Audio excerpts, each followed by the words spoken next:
Karena gini loh, dalam Islam itu kata boros itu sangat dihindari loh Mbak Ocha.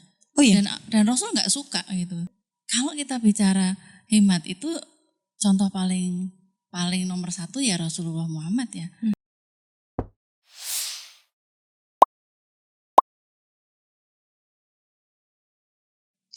Assalamualaikum warahmatullahi wabarakatuh. Halo Sobat Orasi, kembali lagi dengan aku Oja di session. Jadi ini langsung aja ya cerita nih Oja. Oja ini bulan-bulan ini lagi chaos banget nih keuangan Oja. Banyak pengeluaran yang gak keduga banget gitu loh. Yang gak sesuai dengan rancangan Oja di awal gitu terkait uang bulanan. Udah Oja spare nih, udah Oja sisihin nih. Tapi ada aja kayak uang itu gak tahu kayak keluar gak tahu kemana gitu. Nah di sini Oja having a good topics about bijak mengelola uang saat kuliah, gak gaul, gak nongki, gak gaul, kebalik say. Terus habis itu gak beli barang branded, gak gaul gitu. Nah di sini Oja gak sendirian, ini ada Bu Meika Kurnia Puji Rahayu, dia Anggraini PhD, Wakil Dekan FEB ya Bu ya. Betul, oke. Sapa dulu Bu ke pemirsanya. Oke, thank you ya Mbak Oja. Assalamualaikum warahmatullahi wabarakatuh. Apa kabar semuanya? Ya. Saya Meika dari FEB UMY. Oke, Bu Meika ini salah satu dosen FEB manajemen. Ya. Betul. Ini fokusnya kemana Bu kalau ke manajemen tuh?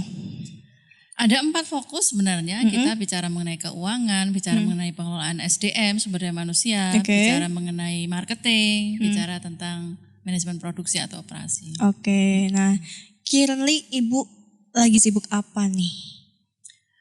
Wah itu Mbak sampai harus ini ya mengejar-ngejar jadwal.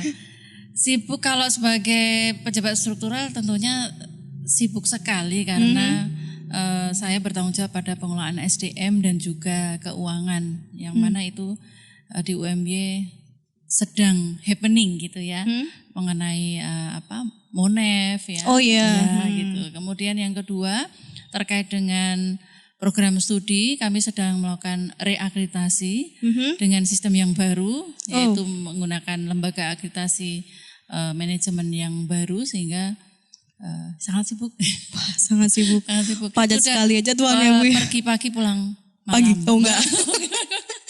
Tapi kerja pagi selesai pagi juga Bu? Iya ini tadi pagi. Gila sih. Iya ini demi UMY.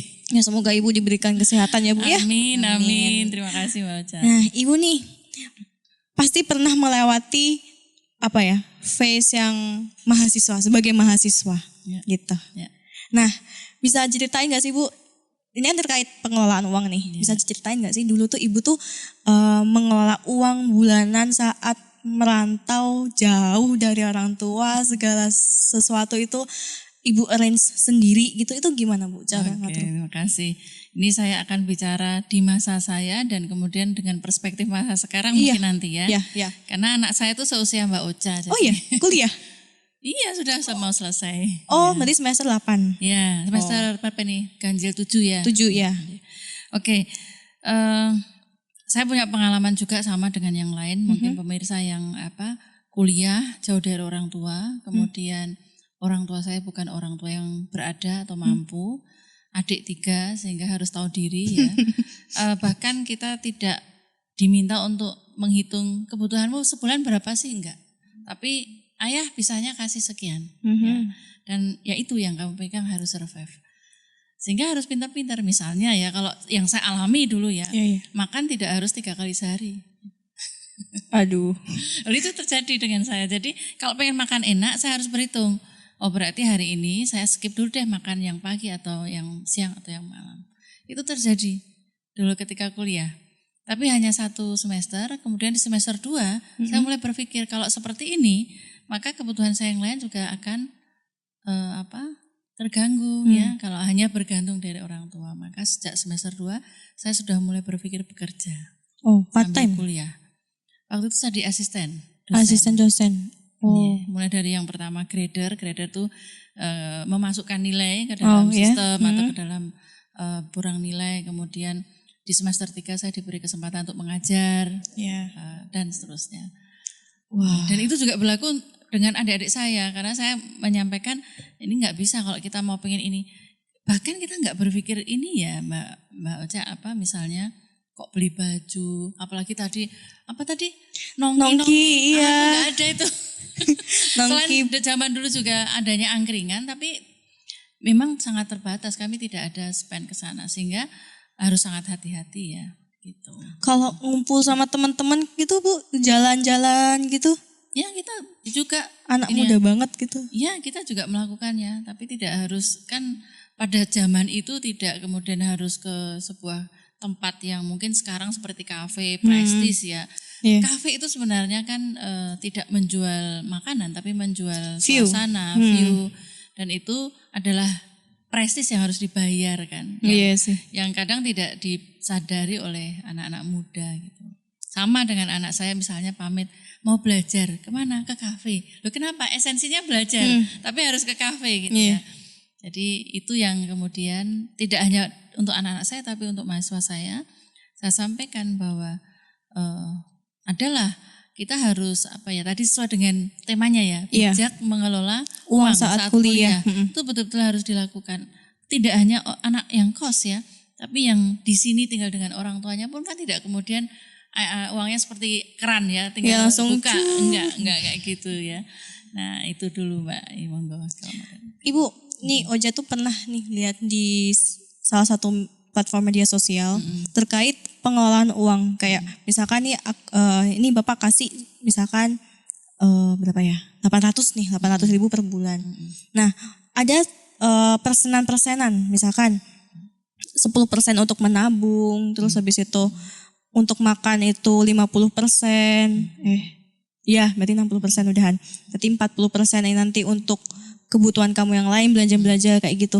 Itu Ibu terapkan nggak waktu masih kuliah? Iya masih kuliah gitu. Oh diterapkan. Itu gimana Bu? Bisa kasih cerita gitu?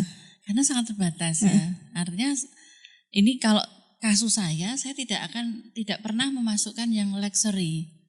Luxury itu ya tadi mewah-mewah ada ya. Nggak ada. Terus nggak cukup. Kalau anaknya Ibu kan udah di usia sekarang nih. Kalau yang sekarang, ya saya menyampaikan budgetnya sekian 1 bulan. Maka tadi kalau pengen luxury things, misalnya ke kafe beli ini itu, berarti ada sesuatu yang harus di manage. Dikurangin. Iya. Ya itu. Jadi misalnya apa? Bagaimana kita berpikir? Dia kan harus spend apa ya, transport dan sebagainya. Nah itu harus dipikirkan. Misalnya tidak boleh bolak-balik kampus karena dekat kan, kebetulan kampus dengan rumah dekat, tapi itu kalau bolak-balik kan boros. Stay aja di kampus, kamu kerjakan apa-apa di kampus. Dan saya kira kampus-kampus sekarang kan juga sudah menawarkan suasana yang enak ya dan nyaman. Iya. Nah harus di manage itu ini Mbak Ocha, apa? Dari perspektif orang tua itu kebutuhan atau keinginan, needs or wants. Or wants, ya. Ya, kami orang tua akan mengatakan fokus pada needs dulu, kebutuhan. Kebutuhan dasarmu apa? Nah, misalnya kebutuhan dasar kita makan, ya, makan karena kita lapar untuk bisa kita survive dan seterusnya. Tapi kemudian muncul want, pengen makan tempe, telur, pengen beli ini itu. Ini barangnya lucu nih. Pizza ini gitu ya. Iya, ada ini bagus ini, lagi happening, udah gitu kan, ya. Padahal needs-nya itu adalah makan untuk biar kita tidak lapar ya, untuk survive untuk tubuh gitu. Nah ini yang sekarang harus dipelajari adalah want-nya ini. Nah orang marketing, ya, orang pemasaran kan pinter. Kalau kita bicara ini terus ya kebutuhan dasar, maka bukan dipermainkan, tapi strateginya dimunculkanlah needs. Yang tadinya misalnya gelas nih ya, gelas. Gelas kan sebenarnya sederhana untuk alat minum. Tapi coba sekarang betapa banyak model-model gelas. Bahannya sama. Ya kan? Kualitasnya mungkin sama, tapi dengan bentuk yang berbeda, warna berbeda, bisa berbeda. Iya enggak? Iya sih. Jilbab misalnya. Jilbab itu 20.000 bisa enggak? Dapat enggak? Dapat sih. Dapat. Lalu saya pojokannya ini saya kasih nama, ya. Ocha misalnya atau apa. Lalu saya branding di Instagram. Enggak 20.000 dong, 50.000, 100.000. Ada yang beli loh. Iya sih. Nah itu kan which is that's not bad. in perspective of marketer ya, itu nggak jelek. Dan kalau Anda melakukan usaha juga akan melakukan itu. Tapi kalau yang dalam konteks sekarang kita perbincangkan kan dalam konteks personal, bagaimana kita mengelola uang ya harus. Jadi gini, kalau dalam perspektif Jawa itu ya harus tepo itu tahu diri. Jangan gegeden empyak kurang sagak. Ya, biar Mbak Ocaknya bingung sama pemirsanya. Artinya gini, kita itu ya ketika melakukan pengeluaran harus, atau melakukan sesuatu lah, bukan pengeluaran, itu harus tahu kemampuan kita. Oke. Ya, kalau kemampuan kita itu di level begini, ya jangan kemampuan seperti ini. Tapi apakah itu kita kemudian harus nerima kondisi seperti itu? Enggak. Ya kita naikkan dulu lah kemampuan. Baru kita menuju yang tadi. Ya, gitu. Kan gitu. Nah, ini boleh ngeritik nggak? Boleh. Oh boleh ya. Boleh banget. Boleh ngeritik anak muda ya. Dan itu keprihatinan kami sebagai orang tua ini menyuarakan hati ibu-ibu. Wah. Gak boleh ibu-ibu bersuara nih. Suara di ibu-ibu. Jadi begini, apa tadi ya. Tapi saya juga ingin memberikan pesan pada ibu-ibu. Kita ngajari anak itu needs-nya dulu. Kalian kan butuh makan tuh ya. Oke. Kalau kalau memang kemampuannya segitu ya jangan kemudian needs-nya macam-macam. Gitu. Ya. Karena gini loh, dalam Islam itu kata boros itu sangat dihindari loh Mbak Oca. Oh iya. Dan Rasul nggak suka gitu. Kata boros tuh kita selalu dianjurkan untuk berhemat. Kalau kita bicara hemat itu contoh paling nomor satu ya Rasulullah Muhammad ya. Kita tahu bahwa bagaimana kondisi beliau di rumah, foto-foto yang kita bisa lihat ya sangat sederhana dan sebagainya. Tapi kan Rasul tidak miskin. Rasul tuh kaya raya. Rasul tuh kan saudagar. Iya kan? Perusahaannya besar. Omsetnya pasti besar kalau di ini. Cuma ya Rasul sangat paham bahwa hidup itu tidak kemudian harus selalu memenuhi want tadi gitu. Itu dulu sih Mbak Oca. Oke. Mbak Oca anak muda jadi agak kayak dihukum ya ini ya. Iya. Jadi saya sering nongki Bu. Nah, saya juga sering beli barang-barang lucu. Nah itu. Nah, sekarang, jadi saya merasa bersalah ya. Juga ngechat ya. Ya jadi saya tuh uang bulanan sekarang tuh kok udah habis Mepet. gitu padahal belum tanggal 31. Ini kok Sekarang tanggal berapa nih? tanggal 21 masih 10 hari lagi buat dapat uang lagi Bu. Nah ini ngaturnya gimana ya? Nah oke. Ngatur tuh ada dua ya. Ngatur itu dengan yang sumber daya yang ada itu diatur ya, ada hemat dan sebagainya. Yang kedua mestinya untuk anak muda zaman sekarang itu ya berpikir kreatif ya, tidak hanya single source dari orang tua. Bisnis kayak apa, kegiatan yang bisa mendatangkan pendapatan. Cuan. Iya dan It's all about cuan ya Bu ya. Ya memang karena yang dituntut itu, iya ya sih. kan, yang dituntut itu gaya hidup dan sebagainya. Sama dengan mahasiswa dan anak-anak saya pun saya juga menyampaikan kemampuan orang tua hanya di sini. Kalau kamu mau melevelkan kebutuhan di atas kemampuan, ya konsekuensinya harus dinaikkan dong kemampuan. Ya, berarti harus ada multi sources. Ya, sumbernya tidak boleh dari kasihan orang tua kayak mesin ATM padahal ya orang tua di sana juga susah payah ini untuk mengalokasikan uangnya untuk anak. Sekarang banyak sekali terbuka kesempatan-kesempatan untuk dalam tanda kutip dapetin duit ya. Internship sekarang banyak juga. Iya. Dan itu satu sisi kita dapat duit, satu sisi kita itu akan semakin bagus personalitinya, pede, kemudian nanti communication skillnya lebih bagus, kemudian juga jaringannya menjadi lebih luas. Nah itu yang harusnya artinya kalau saya ditanya berarti nggak boleh ya beli ini beli itu boleh. Boleh, tapi asalkan cari multi sources yang lain. Tapi harus dilihat sumber pendapatannya itu cocok. Ketika sumber pendapatannya nggak sesuai, berpikir bisa nggak ini dinaikkan? Kalau dari kacamata ekonomi kan seperti itu. Ibaratnya misalnya saya ngelola SDM nih. Iya. Saya mengartikan masa saya hanya bergantung pada kondisi keuangan yang ada sehingga gajinya segitu-segitu kan nggak mungkin. Ya kan? Pasti saya berpikir, saya pengen naikin gaji pegawai nih. Gimana caranya? Oke, berarti penjualan dinaikkan. Kalau penjualan di satu sisi mentok, kita cari dong aspek penjualan yang lain. Kan gitu. Misalnya cari ide untuk pengembangan produknya. Oh iya. Iya kan? Iya, gitu-gitu. Bikin apa ya namanya? Bikin kegiatan baru. Iya. Jadi bisa minta apa namanya? Apa sih supply? Iya, betul. Jadi kritikan saya tadi saya ingin menyampaikan kritikan adalah mungkin ada banyak anak muda yang tadi hanya pasif menggantungkan dari sumber orang tua dan tidak secara aktif dia berpikir untuk mencari sumber-sumber pendapatan yang lain gitu. Dan itu sangat memungkinkan untuk masa sekarang. Fasilitas Anda banyak ya kan? Iya. Kesempatan banyak. Iya. Kemudian komunikasi sudah sedemikian keren ya kan? Tidak hanya circle-nya itu bisnis itu tidak hanya satu kampus, satu kampung, enggak sudah antar wilayah, antar negara, ya kan? Ya multinasional. Dan kalau kita bicara bisnis untuk terkait dengan untuk penambahan income ketika kuliah itu juga tidak harus, jangan kemudian alasannya wah nggak punya modal, enggak juga, banyak sekarang.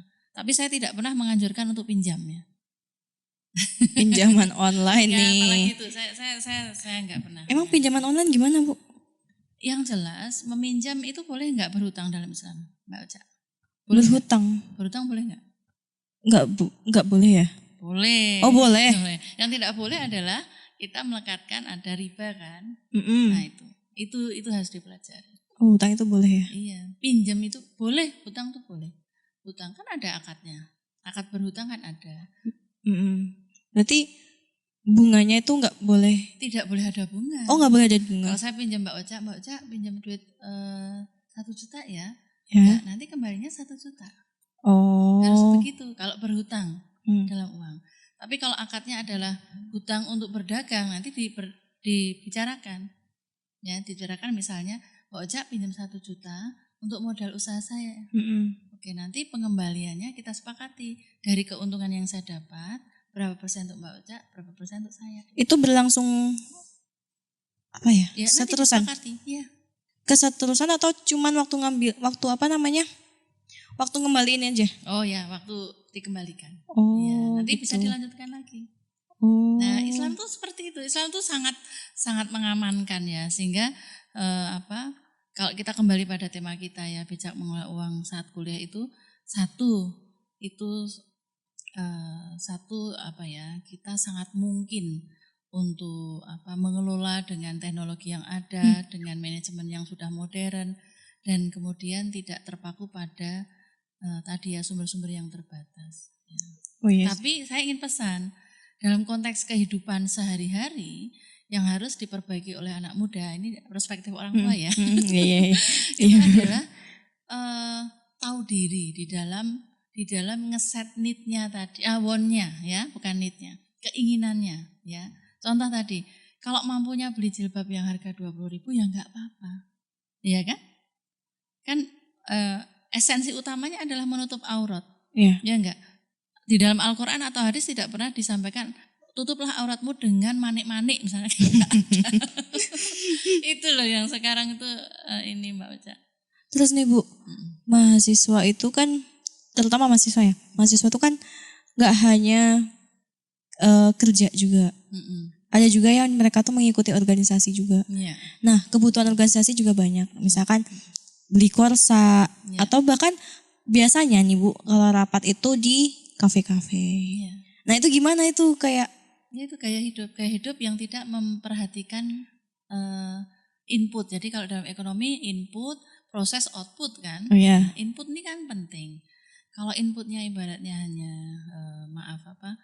kalau saya bikin minuman nih, inputnya hanya teh sama air ya berarti jadi teh panas, es teh. Tapi kalau saya punya teh, air, kemudian mungkin ditambah apa sih itu yang bulat-bulat, boba ya. Boba, kasihlah boba. Bisa dapat harga yang beda kan? Iya sih. Nah itu.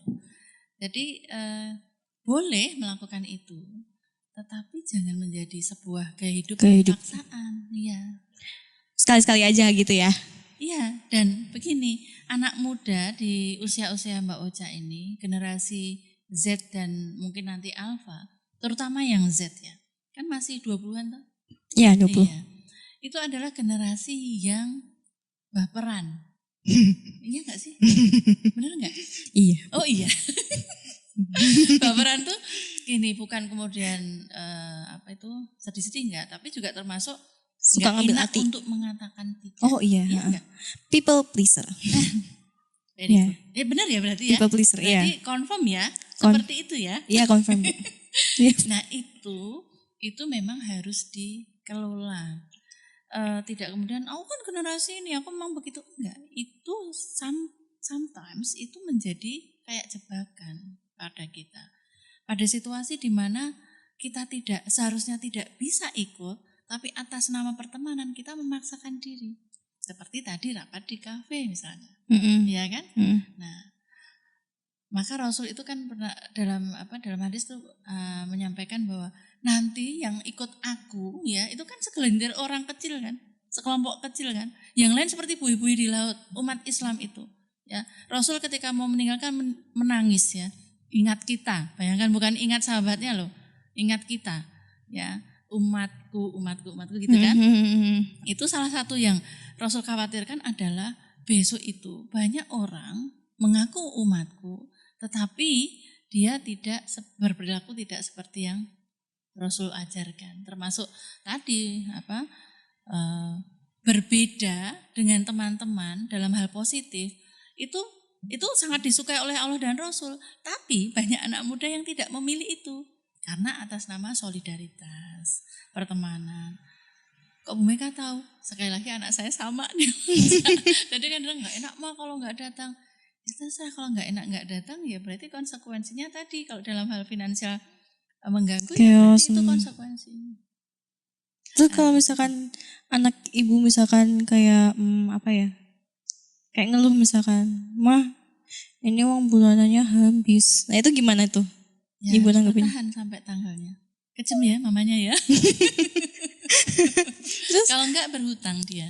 Oh, hutang. Jadi untuk apa? Jadi artinya apakah ada kebutuhan yang harus segera dibiayai, yang itu harus dilakukan. Tapi bukan yang luxury ya. Misalnya ke kafe-kafe jelas tidak masuk. Misalnya mau aku udah habis, sementara aku harus membeli buku yang itu mungkin sudah teralokasikan untuk hal-hal yang ya sudah, berarti nanti akan diambilkan dari yang uang bulan depan. Ini agak kejam ibunya, Mbak.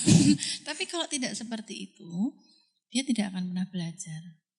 Kenapa? Karena saya tahu nanti setelah S1 mungkin dia tidak bersama saya, ya kan?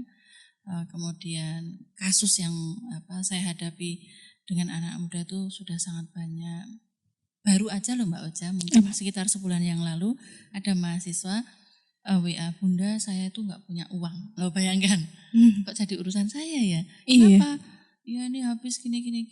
Ya karena itu kayak gitu. Coba. Saya tidak menginginkan anak-anak atau mahasiswa saya seperti itu. Dan poinnya adalah tahu diri. Kalau ada pendapatan sekian, kita harus bijak untuk bisa menentukan kita itu layak untuk melakukan apa aja, ya. Seandainya ternyata tuntutan yang harus kita keluarkan itu lebih besar dari pendapatan, berarti kita harus kreatif untuk mendatangkan sumber yang lain, dan itu sangat mungkin, ya, sangat mungkin. Kalau di sini itu nggak tahu ya, sekarang mungkin sudah mulai terbiasa. Saya karena pernah sekolah di luar negeri. Iya. Jadi kalau misalnya cleaner gitu tuh biasa gitu ya. Pengen dapat tambahan duit ya, karena uang sakunya terbatas. Maka pagi sampai sore kuliah, malam sudah berubah profesi jadi cleaner. Atau weekend saya ambil misalnya jadi pelayan restoran tuh yang ngambilin piring gitu. Oh iya. Itu uang saku bagi saya dulu. Dan saya nggak malu. Tapi kalau waktu di Indonesia, saya juga melakukan. Saya kumpulkan teman-teman ya. Waktu itu kami itu pengen berkegiatan, ya pengen bikin kaos juga, pengen itu. Uang dari fakultas sedikit. Kami kemampuannya terbatas juga. Lalu apa yang kami lakukan? Kami itu ke dosen-dosen minta barang-barang bekas. Sama orang tua, gitu saudara-saudara. Lalu kita buka lapak. Itu sungguh-sungguh terjadi. Awul-awul. Ya, itu saya sudah lakukan tahun belum lahir, Mbak.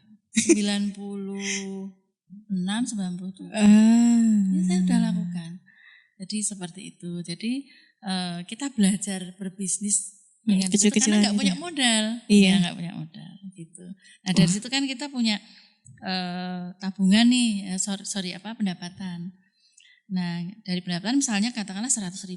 Maka kalau memang kita mau tadi bicara investasi itu harus strict loh. 50.000 di-keep.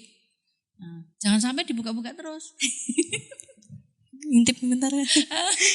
Gak bisa. Ada beberapa mahasiswa saya yang sudah lulus dan sukses bisnis itu ternyata strateginya juga sama. Saya tanya misalnya, kenapa kok dalam waktu 1 tahun kamu bisa ekspansi bisnismu? Saya ketat Bu dalam pengelolaan uang. Jadi saya menahan diri untuk tidak, misalnya kantornya harus bagus banget, enggak, bertahan dulu. Sampai kemudian bisa ekspansi baru. Sama toh kalau diaplikasikan dengan kita. Iya sih. Iya. Baju itu kan nutup aurat tadi, tidak perlu yang bling-bling. Tidak ada hadis belilah merek ini, enggak ada. Cuma ya tadi gaya hidup. Waktu Ibu mahasiswa dulu invest juga nggak Bu? Kan lagi zaman sekarang tuh kan banyak tuh yang di aplikasi tuh kayak investasi kayak apa namanya? Ya masa sebutin merek sih? Ya pokoknya investasi lah ya Bu ya, saham, terus apa lagi ya namanya? Yang di bawahnya saham itu apa namanya Bu? Ada reksadana. Ya reksadana, obligasi dan lain-lain. Ya. Nah itu dulu Ibu menerapkan itu nggak Bu? Oh maaf Bu, itu bisa didekatkan. Tadi ini agak kurang. Ini ya? Iya Oh, betul. Ya, okay. Saya mungkin termasuk pribadi yang konvensional ya. Jadi investasi saya itu ada 2. 1 sodako, 2 nabung. Udah itu aja. Oh dulu nggak ada investasi yang kayak gitu ya Bu? Saya nggak tertarik sama sekali Mang. Karena saya pelajari dari sudut pandang manapun, itu semua beresiko. Dan saya itu karakternya low risk taker. Ya, artinya kalau ada beberapa skema yang diperbolehkan dalam syariat Islam ya, reksadana syariah itu boleh. Cuma memang untuk masuk ke situ kita harus tahu betul ilmunya, kemudian karakter kita adalah berani mengambil resiko. Ketika investasi itu tidak baik ya kehilangan kan itu. Dalam reksadana juga seperti itu. Saham syariah juga seperti itu. Kita nanam saham di perusahaan yang syar'i yang menerapkan saham syariah, tapi kemudian satu saat perusahaannya down, harga saham turun ya berarti resiko. Nah, saya termasuk pribadi yang low risk taker gitu. Sehingga dari saya SMA bahkan ya, tapi lebih banyak itu di kuliah. Itu saya investasinya dalam 2 hal, sedekah dan nabung. Karena saya sangat yakin dengan apa yang Allah sampaikan dalam Al-Quran. Setiap satu yang kita sedekahkan, Allah berjanji berapa? 1.000 enggak? Berapa kali lipat coba minimal? Enggak tahu. Nah nanti dicek ya. Kalau tidak salah dalam surat Al-Baqarah, itu akan aku lipat gandakan kan 7 cabang. Nanti masing-masing cabang juga ada lagi. Itu sudah saya yakini sejak SMA Mbak. Nah dalam bentuk apapun Mbak, investasi saya itu dalam yang sedekah itu seperti tadi ya, saya berjualan barang-barang bekas dengan teman-teman saya di kampus itu, tidak kemudian kita gunakan untuk kepentingan-kepentingan yang luxury tadi. Sebagian itu kita investasikan dalam bentuk kami itu punya dari semester 2 ya, kami itu punya anak asuh. Itu anak-anak yatim. Karena kami yakin dulu itu investasi dalam bentuk sedekah itu akan kembali. Entah kembali dalam bentuk uang, kembali dalam bentuk kesehatan, kembali dalam bentuk kemudahan. Itu saya yakin sekali sampai sekarang Mbak Ocha. Lalu yang kedua ya nabung. Nabung kita sudah banyak kan bank-bank syariah gitu. Yang tidak perlu mumet mikir bunga yang riba dan sebagainya. Pokoknya nabung intinya adalah minta tolong uangku disimpankan. Kalau nanti syukur-syukur dia ngasih bagi hasil alhamdulillah. Kalau enggak pun enggak apa-apa. Gitu aja kalau saya. Simple Mbak Ocha. Nah itu juga saya sampaikan kepada anak-anak saya. Dalam konteks bisnis tentunya kita akan sedikit berbeda. Kalau kita berinvestasi dalam berbisnis, misalnya tadi mahasiswa punya lebih ya uang kemudian bisa berinvestasi, tentunya akan memikirkan investasi itu akan menghasilkan. Nah, tapi jangan menggunakan hal-hal yang riba. Ya tadi harus dipilih. Pinjol itu jelas saya tidak akan pernah menganjurkan. Ya, saya pernah ditanya, Bunda ini saya pinjam tapi nggak ada bunganya kok. Yang benar, iya Bunda nggak apa-apa. Jadi dia gini, beli barang dicicil tapi katanya nggak ada bunganya. Oke, kita perhatikan. Surat perjanjiannya ada nggak? Ada. Kita baca, dibuka. Itu di kelas loh dia tanya. Oke, dibaca. Tuh, kalau kamu tidak mengembalikan pada tempo yang disepakati, maka akan kena penalti. Riba itu. Dan Mbak Oca tahu kan riba, ngeri kan? Ngeri. Itu masuk dalam dosa besar kan? Iya. Ya, jadi saya termasuk pribadi yang sangat menghindari itu. Tetapi tadi sekarang sudah banyak investasi-investasi yang bisa dipelajari oleh mahasiswa yang itu dalam sudut pandang agama Islam itu diperbolehkan. Silahkan, nggak apa-apa. Yang jelas memang harus sabar dalam berinvestasi atau di dalam kita mengelola uang itu harus sabar. Sabarnya itu adalah ada yang tidak bisa instan gitu Mbak Oca, iya kan? Iya. Nah padahal Mbak Oca ini adalah generasi yang instan. Generasi yang saya katakan sebagai generasi click and brick and click. Brick and click itu apa-apa kan bisa hanya sekedar ngeklik yang kotak-kotak itu toh. Iya. Makan ngeklik, datang. Makan Indomie aja harus masak, ya kan? Belanja bahannya, ya kan? Iya sih. Sekarang brick and click, saya katakan generasi brick and click. Ada kotak, minta uang ya tinggal WA, klik. Iya. Ya kan? Iya sih. Iya, nah itu. Less effort gitu. Ya memang karena juga perkembangan teknologi, maka kalau kita tidak bijak di dalam menghadapi perkembangan itu ya termakan, bukan menjadi aktor ya. Yeah. Ya, termasuk tadi kembali pada topik kita itu satu yang ingin saya sampaikan adalah bahwa boros itu bukan karakter seorang muslim. Bukan.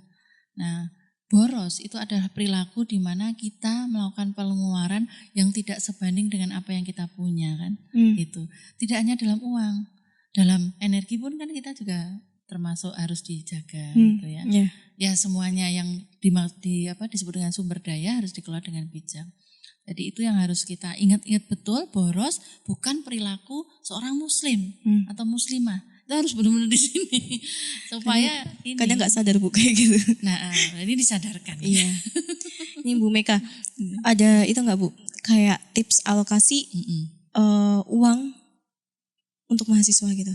Tip alokasi tadi sebenarnya sudah sedikit saya singgung ya. Satu, kalau kita bisa belajar untuk mengidentifikasi sebenarnya kebutuhan per bulan itu apa aja sih yang pokok, kemudian ada sekunder, ya kan, lalu ada luxury. Luxury itu ya kadang kan tidak dosa juga kita itu senang-senang gitu ya, misalnya piknik atau tadi ke kafe itu bukan sepanjang yang juga, dilakukan itu memang diperlukan kan tidak apa-apa. Itu dibedakan. Lalu dibikin namanya kan budgeting ya. Iya, budgeting. Penganggaran ya. Penganggaran. Nah, oke. Oh ternyata sebenarnya saya itu kebutuhan per bulan itu 2 juta. Ya. Kemudian kita akan komunikasikan dengan orang tua kan. Bapak, Ibu, kalau kakak ini kos di Jogja itu kebutuhannya per bulan 2 juta. Gitu. Nah kan terjadi komunikasi, mungkin bapak ibunya ada yang enggak apa-apa itu kecil lah gitu. Ada juga yang oke, nanti diusahakan. Tapi ada juga loh banyak yang kemudian orang tuanya kok besar ya. Sementara gaji bapak ibu hanya 8 juta atau bahkan kurang dari itu dan harus dibagi dengan adik-adik atau keluarga yang lain. Jadi sepanjang masih dengan orang tua harus dikomunikasikan. Ya, orang tua akan bilang, nah bapak ibu bisanya hanya 1 juta, gimana? Nah, kemudian tidak marah reaksinya atau tidak kecewa. Reaksinya adalah kalau begitu, apakah diperbolehkan kakak atau adik ini berpikir untuk mencari uang?